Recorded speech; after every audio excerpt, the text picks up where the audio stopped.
Nós temos problemas impossíveis para nós, onde os recursos humanos se esgotam, onde a nossa capacidade se finda, onde nós nem mais sabemos o que fazer. Há situações que a nossa sabedoria, a nossa força ou o nosso dinheiro não podem mais resolver. E eu queria aqui hoje trazer à luz 4 situações que era considerado ou consideradas causa perdida, problema insolúvel, irremediável.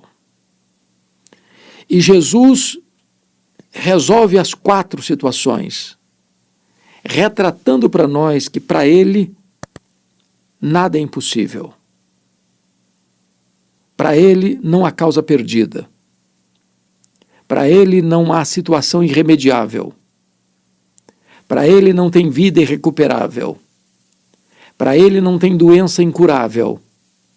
Para Ele nem a morte pode desafiar o seu poder.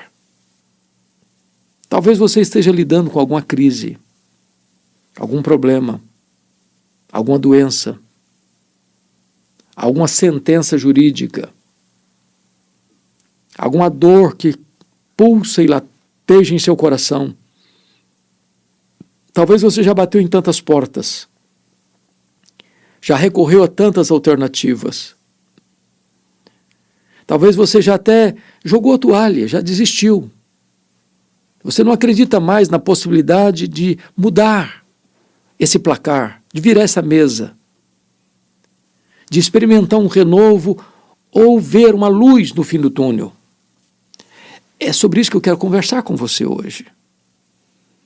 E eu recorro aqui a Marcos, capítulo 4, a partir do verso 35 até o capítulo 5, todo o capítulo 5 do Evangelho de Marcos. Há 4 coisas aqui que Jesus faz que o homem não pode fazer. A primeira coisa é que Jesus acalma o mar e aquieta o vento. Os discípulos tinham recebido uma ordem expressa de Jesus: passemos para outra margem. E enquanto navegavam, e Jesus dormia na popa do barco porque estava exausto, a tempestade os colhe, subitamente. O barco rodopiava no meio do mar. A tempestade se agigantava. Os discípulos usaram todo o seu conhecimento e toda a sua experiência, mas a tempestade estava cada vez mais furiosa. O barco estava enchendo-se d'água. Eles estavam completamente rendidos à circunstância contrária a eles, o vento contrário a eles, a tempestade conspirando contra eles e a morte mostrando para eles a sua carranca. Eles não tinham mais forças.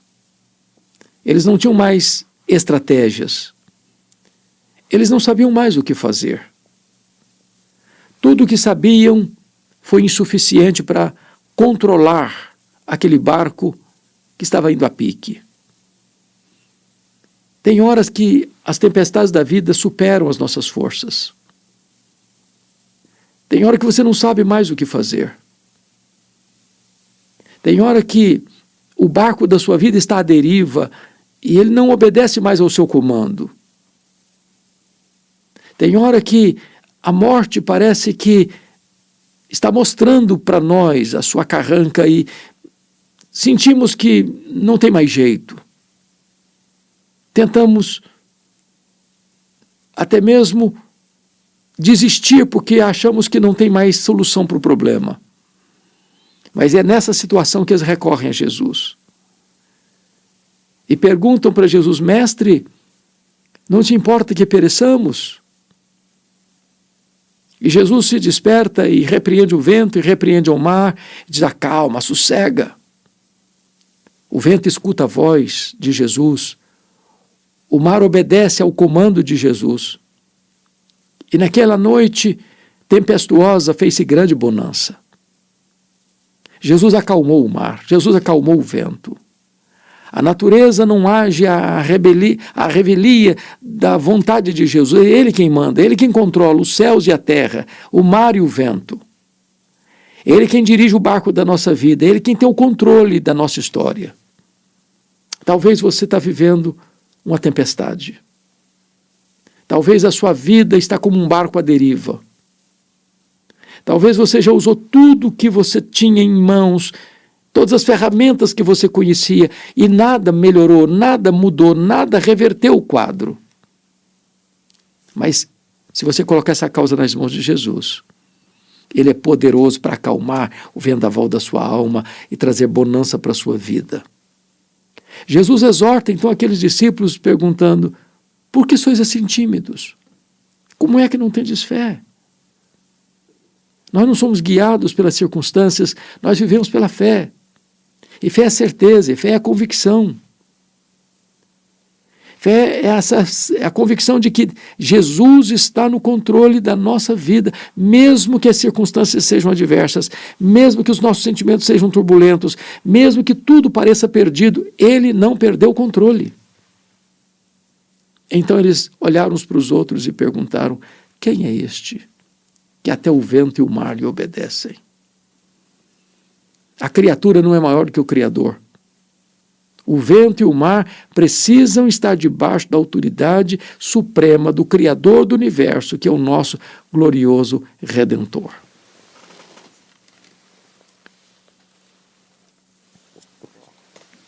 Mas há aqui um segundo problema, segunda causa perdida. Começo do capítulo 5, verso de 1 a 20. Jesus desembarca depois daquela tempestade na região oriental daquele lago, que hoje nós chamamos de Montanhas de Golã. Naquela época, território ocupado por cidades gentílicas, Decápolis, 10 cidades gentílicas, ali estava a cidade de Gadara. É um despenhadeiro, era noite. E ali tinha um cemitério. E tudo que você não espera ver de noite, dentro de um cemitério, é gente viva. E lá estava um homem, nu, violento, se cortando com pedras, gritando entre os sepulcros, tomado por uma legião de demônios. Legião era uma corporação romana de 6.000 soldados, a máquina mais temida de guerra do Império Romano. Por onde passavam, tudo destruíam, tudo devastavam. Aquele homem era um foragido da lei. As algemas não conseguiam prendê-lo mais. Aquele homem tinha sido enjeitado pela sua família. Aliás, ele não tinha mais espaço entre os vivos, foi morar entre os mortos. Diríamos nós, era um pária da sociedade. Ninguém mais se importava com ele. Ele era um problema, ele era uma ameaça. Ele era um perturbador da ordem social. Mas eu quero lhe dizer que para Jesus não tem vida irrecuperável. Não tem lata de lixo no reino de Deus. Jesus pode pegar a pessoa mais ferida, mais machucada, mais quebrada pela vida e restaurá-la. E Jesus faz uma viagem de noite para um território gentio, para dentro de um cemitério, com o propósito de libertar aquele homem das garras dos demônios, para salvar aquele homem, para curar a sanidade mental daquele homem, para enviar aquele homem à sua casa, à sua terra, à sua pátria, à sua família, para que aquele homem pudesse ser uma testemunha lá no meio do seu povo do que Jesus havia feito por ele. Jesus não apenas o salva, não apenas o transforma, mas o envia como um missionário de boas novas. Onde ele foi um problema, devia ser a solução. Onde ele causou tristeza, deveria trazer alegria. Onde ele foi motivo de dor, agora deveria ser alívio para as pessoas. Porque agora ele era portador de uma nova mensagem, a mensagem da graça de Deus. Talvez você veja pessoas que você diz assim, esse não tem mais jeito. Esse já foi longe demais. Esse já caiu profundamente demais. Esse não tem mais jeito de recuperar. Mas para Jesus não tem causa perdida. Ele tem poder sobre a natureza e ele tem poder sobre os demônios. Ele manda no céu, ele manda na terra, ele manda no inferno. É ele quem tem as chaves da morte e do inferno. Põe a sua causa nas mãos de Jesus. Por mais problemático que seja o seu problema, por mais doloroso que seja o seu drama, por mais difícil que seja a solução, por mais irremediável humanamente seja o seu problema, nas mãos de Jesus, esse problema tem solução. Esta causa não está perdida. Jesus é o Senhor das causas perdidas. Mas, em terceiro lugar,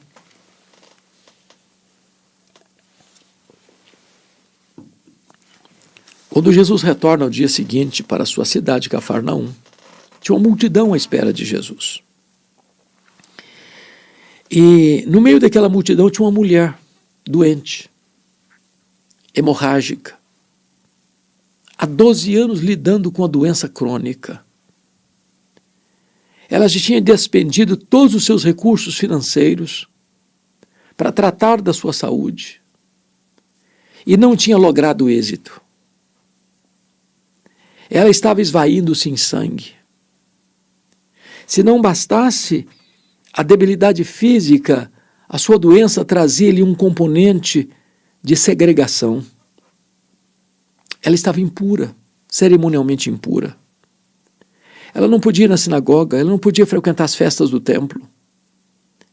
Ela não podia estar no meio de um ajuntamento. É por isso que o nome dela não aparece, ela é anônima, incógnita. Ela está vivendo a dor do anonimato, mas com a causa perdida porque a medicina já tinha jogado a toalha, a medicina já não tinha mais nenhuma esperança para lhe oferecer. Essa mulher tinha uma causa perdida, mas ela recorre a Jesus. E ela pensa assim, se eu apenas tocar na orla das vestes de Jesus, eu ficarei livre do meu mal. E ela então se esgueira no meio da multidão. Quando todos acotovelam Jesus espremendo daqui, dali, dacolá, ela furtivamente vai e toca na orla das vestes de Jesus e diz a Bíblia que imediatamente a hemorragia foi estancada. E ela se sentiu curada. Sabe por quê? Porque Jesus tem poder sobre a natureza, Jesus tem poder sobre os demônios e Jesus tem poder sobre as enfermidades. A última palavra não é da ciência, nem da medicina. Tampouco dos recursos humanos que possuímos. A medicina tem suas limitações. A ciência pode ir até um limite e não consegue ultrapassar daí. Mas Jesus é o Senhor das causas perdidas. Para ele não tem doença incurável. Aquela mulher ficou completamente curada apenas tocando a orla das vestes de Jesus. O problema é que naquele tempo, se uma pessoa tocasse em alguém com fluxo de sangue, essa pessoa pura ficava impura. Mas aqui é diferente. Aqui o puro toca o impuro. E em vez do impuro tornar impuro o puro, é o puro que torna o impuro puro.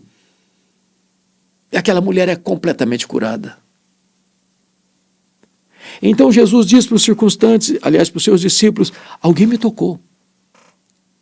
E os discípulos responderam de pronto, não, Senhor, está todo mundo te encostando, está todo mundo te tocando, está todo mundo te acotovelando, está todo mundo te espremendo daqui, dali, dacolá. Como assim alguém me tocou? Mas é claro que está todo mundo te tocando.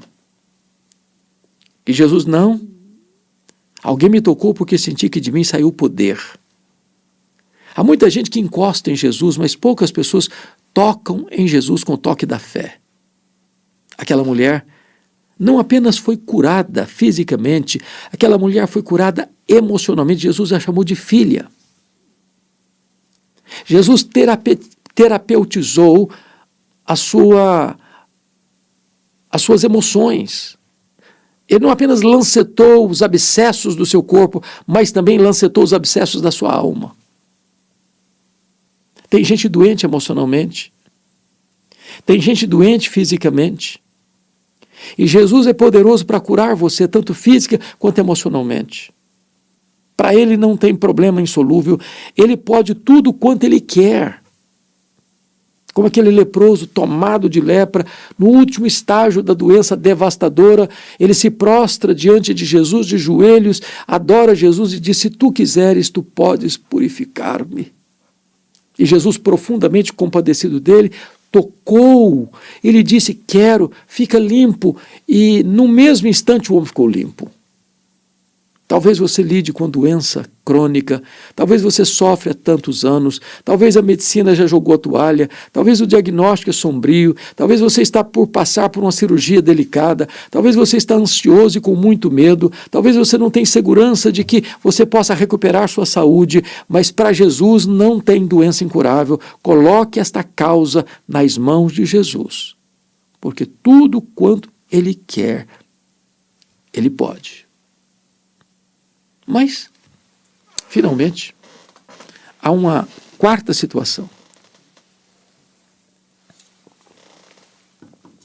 De uma causa que nós chamamos de uma causa perdida, de insolúvel. Está ainda no capítulo 5 de Marcos.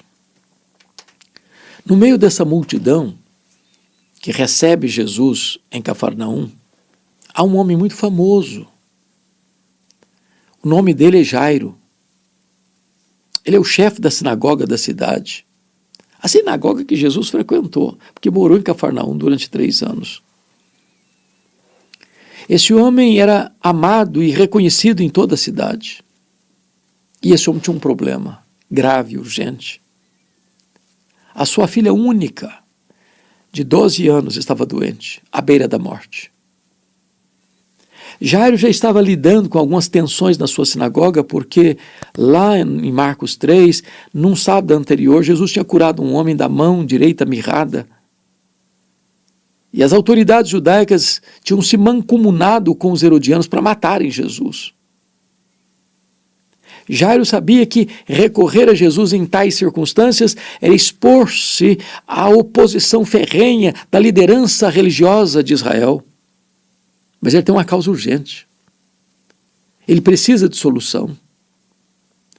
Então ele vai a Jesus e suplica a Jesus: mestre, Senhor, vamos comigo na minha casa, para o Senhor impor as mãos sobre a minha filha, para ela ficar curada. E Jesus foi com Marcos, com Jairo para sua casa. E enquanto Jesus caminhava para a casa de Jairo, é que surge o caso da mulher hemorrágica. E então Jesus, ao caminhar, para atender aquela mulher. Claro, a ansiedade de Jairo cresceu. Ele devia estar por dentro, angustiado, dizendo: mas Senhor, eu tenho pressa, vamos logo, eu tenho urgência, a minha filha está doente, ela está prestes a morrer, o Senhor pode impedir que ela morra, e o Senhor está demorando muito aí, atendendo essa mulher. Não há nada constando em falas, mas o sentimento de Jairo deveria ter sido esse. Até que alguém se aproxima de Jairo e disse: não incomodes mais o mestre, a tua filha acabou de morrer. Eu acho que nessa hora o mundo desabou sobre a cabeça de Jairo. Talvez a lâmpada da esperança apagou-se em seu coração. Talvez o desespero começou a enfiar as suas garras, os seus tentáculos em Jairo. E Jesus, percebendo o drama que ele estava vivendo, uma causa agora perdida, a flor da sua idade, na flor da sua idade, a sua filhinha única acabara de morrer. O futuro da família estava comprometido. Mas Jesus olha para Jairo e diz: não temas, Jairo, não tenhas medo, crê somente. E Jesus foi então com Jairo para sua casa. Quando lá estava, havia o coral da morte, com a sinfonia dos gemidos e dos lamentos. E então Jesus entra sobranceiro e vitorioso, como o solo da ressurreição. E Jesus entra no quarto da menina, põe as mãos sobre ela E na sua língua materna diz: menina, está na hora de levantar, talita cumi. E a morte solta as garras da menina e ela ressuscita. Sabe por quê? Porque o Jesus que tem poder sobre o vento e o mar, o Jesus que tem poder sobre os demônios, o Jesus que tem poder sobre as enfermidades, é também o Jesus que tem poder sobre a morte. Ele venceu a morte. Ele matou a morte. Ele ressurgiu inaugurando a imortalidade. Ele é a ressurreição e a vida. E todo aquele que crê nele não morrerá eternamente. Já passou da morte para a vida. Portanto, os 3 casos que mencionamos retratam um problema insolúvel, uma causa perdida. Você não consegue lidar com a natureza em fúria e domá-la. Você não consegue triunfar sobre os demônios na sua própria força. 6.000 demônios na vida de um único homem. Você não consegue lidar com enfermidades que estão para além da capacidade da medicina e da ciência. Você não consegue lidar vitoriosamente com a morte. A morte é o rei dos terrores. Porém, Jesus enfrenta a tempestade e acalma a tempestade. Jesus ordena aos demônios, a legião, para sair do homem, e ele fica livre e liberto, e curado e salvo. A doença incurável encontra em Jesus a cura plena apenas com um toque da fé. E a menina que estava rendida à morte ressuscita pelo poder de Jesus Cristo, retratando para nós que a morte não tem a última palavra, que o túmulo não é o nosso último endereço, que qualquer problema, por mais grave, humanamente insolúvel, que ao ser colocado nas mãos de Jesus, este problema terá solução. Ele é o campeão invicto em todas as batalhas. Nunca ninguém trouxe um problema para Jesus que ele não tivesse poder para resolver. Ele pode tudo quanto ele quer. Ele tem todo o poder e tem toda a autoridade nos céus e na terra. Eu não sei qual é a sua luta, eu não sei qual é a sua dor, eu não sei qual é o seu problema, eu não sei com que tempestade você tem lidado, eu não sei com que força os demônios têm lutado contra você para atormentar você, eu não sei quanto o seu corpo tem sido surrado pela doença, eu não sei quanta dor do luto invade o seu coração, mas hoje Jesus pode trazer libertação, Jesus pode trazer cura, Jesus pode trazer salvação, Jesus pode trazer libertação, Jesus pode trazer restauração de todas as coisas na sua vida. Não desanime. Não jogue a toalha. Não entregue os pontos. Ponha a sua causa impossível nas mãos de Jesus.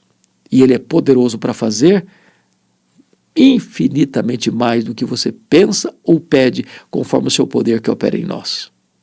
Que Deus abençoe você. Que Deus abençoe seu coração. Entrega o teu caminho ao Senhor.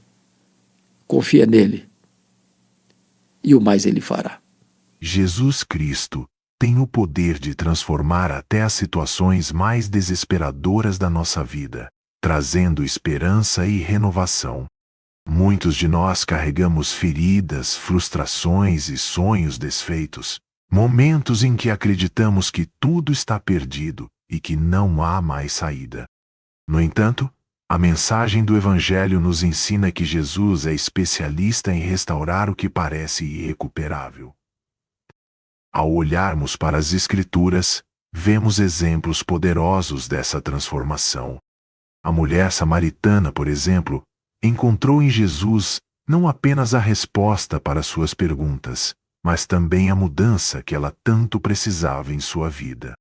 A sua história de rejeição e solidão foi transformada em uma nova vida de propósito e testemunho. Assim como ela, muitos ainda hoje podem experimentar essa mudança radical em suas vidas, independentemente de seus passados. Jesus, ao longo de seu ministério, se deparou com muitas causas perdidas. Quando encontrou Lázaro já morto há 4 dias, muitos pensaram que a situação estava além de qualquer recuperação. Mas Jesus disse: Eu sou a ressurreição e a vida. Ele não apenas trouxe Lázaro de volta, mas mostrou que em meio à morte e ao desespero, a vida pode surgir. Essa é uma das promessas que podemos abraçar. Nada está além do alcance da transformação divina. As circunstâncias podem parecer imutáveis, mas Jesus nos ensina que Ele pode mudar essa realidade. Quando temos um encontro verdadeiro com Ele, as correntes que nos prendem podem ser quebradas e as sombras que nos cercam podem se dissipar. É preciso crer que Jesus pode mudar as causas perdidas da nossa vida. Isso envolve uma disposição em entregar nossos fardos a Ele, reconhecendo nossa impotência e buscando sua força. Assim como o cego que clamou por ajuda, deve haver um grito sincero em nosso coração, pedindo por sua intervenção. Esse clamor pode ser a chave para abrir portas de oportunidades e restauração que nunca pensamos ser possíveis. É interessante notar que a mudança nem sempre acontece de forma imediata. Muitas vezes o processo de transformação leva tempo e exige uma jornada de fé.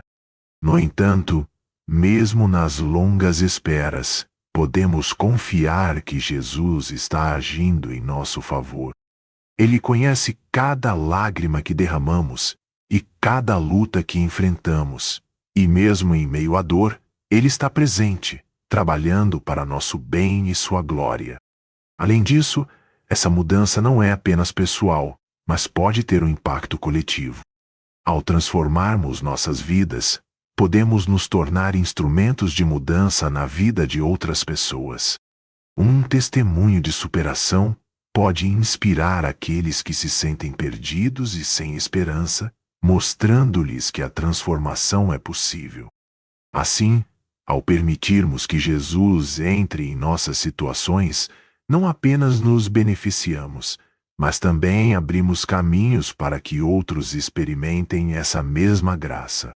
Em nossa vulnerabilidade, encontramos a força de Cristo, que nos capacita a avançar e a lutar por um futuro promissor. Ele nos lembra que cada dia é uma nova oportunidade para renascer e recomeçar. Portanto, ao enfrentarmos causas que parecem perdidas, não devemos olvidar a verdade transformadora do Evangelho.